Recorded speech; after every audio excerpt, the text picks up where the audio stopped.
Hello viewers, আসসালামু আলাইকুম। আশা করি আপনারা সকলেই ভালো আছেন।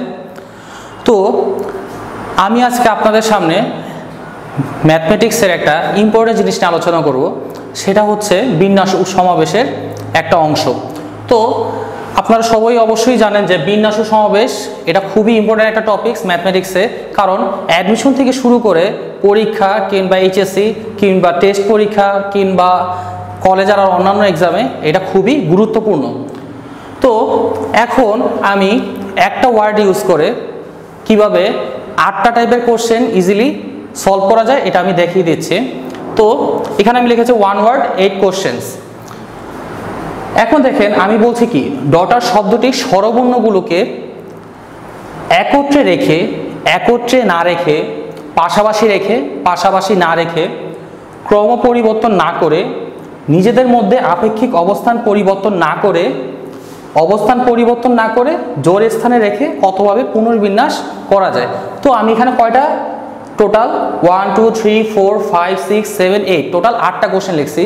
যে প্রথমত কোশ্চেনগুলি এইভাবে আসতে পারে, ডটার শব্দটিকে স্বরবর্ণগুলোকে একত্রে রেখে কতভাবে বিন্যাস করা যায়, অথবা আসতে পারে ডটার শব্দটি স্বরবর্ণগুলোকে একত্রে না রেখে কতভাবে বিন্যাস করা যায়, অথবা আসতে পারে পাশাপাশি রেখে কত উপায় বিন্যাস করা যায়, অথবা স্বরবর্ণগুলোকে পাশাপাশি না রেখে কত উপায় বিন্যাস করা যায়, এবং ক্রম পরিবর্তন না করে কত উপায় বিন্যাস করা যায়, এবং নিজেদের মধ্যে আপেক্ষিক অবস্থান পরিবর্তন না করে কত উপায়ে বিন্যাস করা যায়।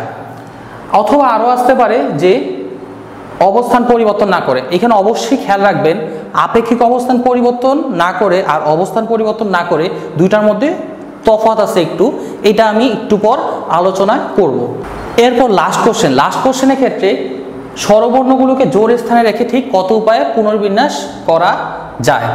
তো আমি এই ভিডিওতে আমি সলিউশন নিয়ে আলোচনা করতেছি না, আমার ঠিক পরের ভিডিওতে এই সবগুলি সলিউশন নিয়ে আলোচনা করব, এবং পরের ভিডিওতে আপনারা আশা করি সকলেই দেখবেন। এবং এই ভিডিওতে আরেকটা জিনিস কথা আমি বলে দিতে চাই, পুনর্বিন্যাস জিনিসটা কি। আপনারা দেখবেন যে আমি পরের সলিউশনে পুনর্বিন্যাসের ক্ষেত্রে একটা -1 করব। পুনর্বিন্যাস জিনিসটা কি, পুনরায় আবার সাজানো। পুনরায় সাজানো জিনিসটা কি, যেমন আপনার কাছে বলতে পারে যে আপনার কাছে মনে করেন আছে ওয়ার্ডগুলির মধ্যে এরকম এ আছে, বি আছে, সি আছে। এখন এদেরকে আমি কিভাবে বিন্যাস করতে পারি, বিন্যাস করার ক্ষেত্রে আমি সাজাইতে পারি এ বি সি, এটা তো আগে ছিল, এটা আবার লিখলাম এ সি বি, আবার লিখতে পারি B A C, B C A, তারপর লিখতে পারি C A B, C B A. এই 6টা লিখতে পারি না, 6টা লিখতে পারলাম। এখন পুনর্বিন্যাস জিনিসের ক্ষেত্রে সেটা মানে পুনরায় সাজানো। এখন আমি যে বিন্যাস করতেছি এর ভিতরে অবশ্যই এই বিন্যাসটা মানে আমার যে ওয়ার্ডটা দেওয়া আছে গিভেন ওয়ার্ড, এটা অবশ্যই আছে।